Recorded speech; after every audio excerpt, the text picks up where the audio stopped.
अब बात करते हैं अपने 16 पॉइंट की। एक बार दस्तावेज उप पंजीय के समक्ष प्रस्तुत कर दिए जाने पर वे क्या कार्रवाई कर सकते हैं। उप रजिस्ट्रार के पास निम्नलिखित विकल्प है। दस्तावेज को पंजीकृत करना तथा मूल दस्तावेज को विधिवत पंजीकृत करने के निष्पादक को वापस करना। उप रजिस्ट्रार के पास 3 प्रकार के विकल्प होते हैं, जिनमें से पहला है दस्तावेज को पंजीकृत करना तथा मूल दस्तावेज को विधिवत पंजीकृत करने के निष्पादक को वापस करना। बी, वह दस्तावेज के पंजीकरण को अस्वीकार करने का कारण स्पष्ट रूप से बताते हुए एक आदेश द्वारा मना कर सकता है। सी, वह पर्याप्त शुल्क और जुर्माना यदि कोई हो तो उसकी वसूली के लिए दस्तावेज के स्टाम्प संग्रहकर्ता के पास जब्त कर सकता है।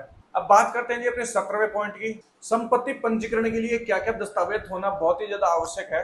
पहला है बिक्री के लिए समझौता, दूसरा है विक्रय विलेख, तीसरा है भार प्रमाण पत्र, चौथा है संपत्ति कर रसीदें, पांचवा है अनापत्ति प्रमाण पत्र, छठा है पावर ऑफ अटर्नी यदि लागू हो तो, सातवां है स्टाम्प ड्यूटी और पंजीकरण शुल्क भुगतान प्रमाण पत्र, आठवां है नए भवनों के लिए अधिभोग प्रमाण पत्र, नौवां है निर्माणाधीन भवनों के लिए पूर्णता प्रमाण पत्र, 10वां है टीडीएस कटौती प्रमाण पत्र यदि 50 लाख रुपए से अधिक मूल्य की संपत्ति हो, 11वां है खरीदार का पैन कार्ड, 12वां पॉइंट है विक्रेता का पैन कार्ड, 13वां पॉइंट है विक्रेता का आधार कार्ड, 14वां पॉइंट है खरीदार का आधार कार्ड, 15वां पॉइंट है क्रेता और विक्रेता की पासपोर्ट आकार की तस्वीरें, 16वां पॉइंट है खरीदार का पहचान पत्र, 17वां पॉइंट है विक्रेता का पहचान पत्र, 18वां पॉइंट है गवाहों का पहचान प्रमाण पत्र, 19वां पॉइंट है खरीदार का पता प्रमाण पत्र, 20वां पॉइंट है विक्रेता का पता प्रमाण पत्र, 21वां है गवाहों के पते का प्रमाण पत्र। अब बात करते हैं अपन अपने 18वें पॉइंट की। भारत में ऑनलाइन संपत्ति पंजीकरण में आने वाली समस्या है। हालांकि भारत के ज्यादातर राज्यों ने सब रजिस्टर्ड ऑफिस में लगने वाली लंबी कतारों और प्रक्रिया को पूरा करने वाले समय को कम करने के उद्देश्य से प्रॉपर्टी रजिस्ट्रेशन प्रक्रिया में एक हिस्से को डिजिटल कर दिया है, लेकिन वर्चुअल माध्यम में भी अभी अपनी समस्याएं हैं। उदाहरण के लिए तकनीकी गड़बड़ी एक आम बात है, जिसके कारण प्रॉपर्टी रजिस्ट्रेशन के लिए ऑनलाइन आवेदन में देरी हो सकती है। प्रॉपर्टी रजिस्ट्रेशन के लिए ऑनलाइन आवेदन करते समय दस्तावेज अपलोड करना एक और बड़ी समस्या हो सकती है। स्पष्ट मार्गदर्शन और डिजिटल जागरूकता के कारण घर खरीदने वाले अक्सर उन दस्तावेजों को सहेजने में विफल हो जाते हैं, जिन्हें फिर उन्हें प्रक्रिया पूरी करने के लिए किसी तीसरे पक्ष की मदद लेने के लिए मजबूर होना पड़ता है। भारत में ऑनलाइन प्रॉपर्टी रजिस्ट्रेशन के साथ एक और बड़ी समस्या यह है कि यह केवल आंशिक है। अंतिम सत्यापन के लिए अंततः उप पंजीयक कार्यालय में जाना पड़ता है। यह प्रक्रिया को ऑनलाइन लाने के उद्देश्य को काफी हद तक विफल कर देता है। अब अपन जो ये चीजें सीखे हैं उन सब का निष्कर्ष क्या निकला है यार, वो भी तो अपने लिए जानना बहुत ही ज्यादा जरूरी है। तो अपन बात करेंगे 19वें पॉइंट इसके निष्कर्ष के बारे में, और इस निष्कर्ष के अंदर देखेंगे अपने को यहाँ पर क्या क्या इसका निष्कर्ष निकलता है। संपत्ति पंजीकरण एक कानूनी आवश्यकता है, जिसे न केवल दंड से बचने के लिए बल्कि संपत्ति के मालिक के रूप में आपके हितों की रक्षा के लिए भी पूरा किया जाना चाहिए।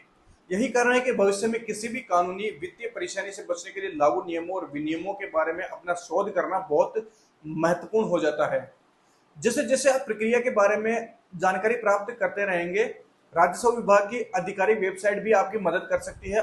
कई राज्यों ने ऑनलाइन संपत्ति पंजीकरण की सुविधा के लिए पोर्टल स्थापित किए हैं। ये portal model deed, stamp duty दरों के बारे में जानकारी प्रदान करते हैं और पार्टियों को पंजीकरण प्रक्रिया शुरू करने में सक्षम बनाते हैं। अब आपसे पूछे जाने वाले प्रश्न कौन कौन से हो सकते हैं जी, इसके बारे में चर्चा करेंगे, और ये अपने इस वीडियो का आखिरी पॉइंट है। इस वीडियो की इस तीसरी पार्ट के अंदर भी अगर आप आए हैं तो आपका दिल से धन्यवाद। अगर आपने यहाँ तक देखा है इस वीडियो को तो आपका बहुत बहुत दिल से धन्यवाद। अगर आपने पिछले इसके जो 2 वीडियोस है वो नहीं देखे, जो इसके पुराने 2 पार्ट्स है वो नहीं देखे, तो यार वो जाकर पहले देख लेना, तब जाकर आपको ये चीज समझ में आएगी। अब बात करते हैं संपत्ति पंजीकरण के लिए कौन कौन से दस्तावेज आवश्यक है। इसमें आधार कार्ड, पैन कार्ड या सरकारी प्राधिकरण द्वारा जारी किया गया कोई अन्य पहचान प्रमाण शामिल है।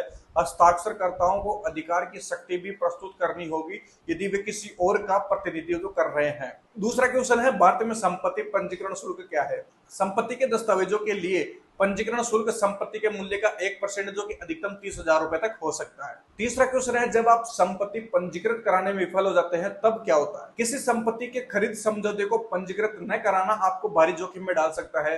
कोई भी दस्तावेज जिसे अनिवार्य रूप से पंजीकृत होना चाहिए लेकिन पंजीकृत नहीं है, उसे किसी भी अदालत में सबूत के तौर पर स्वीकार नहीं किया जा सकता है। बात करते हैं जी चौथे क्वेश्चन की, बहुत ज्यादा इंपॉर्टेंट है, संपत्ति पंजीकरण की समय सीमा क्या है। जिन दस्तावेजों के लिए पंजीकरण की आवश्यकता है उन्हें उपेक्षित शुल्क के साथ निष्पादन के 4 महीने के भीतर पंजीकरण के लिए प्रस्तुत किया जाना चाहिए। मात्र 4 महीने का टाइम अपने को यहाँ पर दिया जाता है। बात करते हैं जी पांचवें क्वेश्चन की, जो है संपत्ति पंजीकरण की प्रक्रिया क्या है। जिन दस्तावेजों को पंजीकृत कराने की आवश्यकता है उन्हें उस उप पंजीयक के कार्यालय में जमा किया जाना चाहिए जिसके अधिकार क्षेत्र में संपत्ति आती है। दस्तावेजों को पंजीकरण के लिए विक्रेता और खरीदार के अधिकृत हस्ताक्षरकर्ताओं के 2 गवाहों के साथ उपस्थित होना चाहिए। खत्म करते हैं आज का वीडियो यहीं पे ही। लाइक शेयर और सब्सक्राइब रुकनी चाहिए मेरे दोस्तों। बहुत ज्यादा मेहनत करता हूं मैं आप लोगों के लिए, सिर्फ और सिर्फ आप लोगों के लिए, और आपकी प्रॉपर्टी हमेशा सिक्योर रहे, आपका पैसा हमेशा सिक्योर रहे, तो आप इस चैनल को सब्सक्राइब कर सकते हैं। मिलेंगे नेक्स्ट वीडियो के अंदर, तब तक के लिए जय हिंद जय भारत।